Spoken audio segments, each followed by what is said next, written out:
Download this code and get free GPT-4o from codegive.com, link in the description below. Cocos Creator is a game development tool that allows you to create 2D and 3D games using the JavaScript programming language.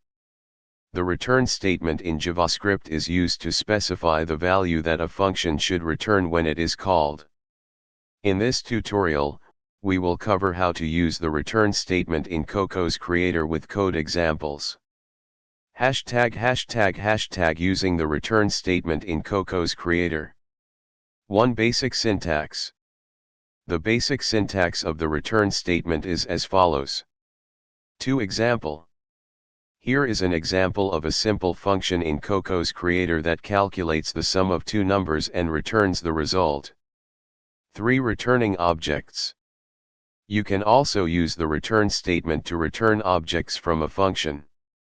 Here's an example. 4. Returning functions. Functions can also be returned from a function in JavaScript. Here's an example.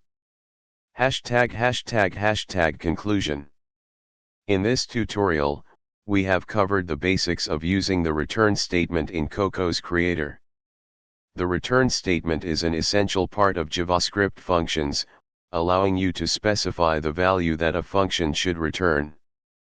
You can use it to return simple values, objects, or even functions. Experiment with different examples to get a better understanding of how to use the return statement effectively in your Cocos Creator projects.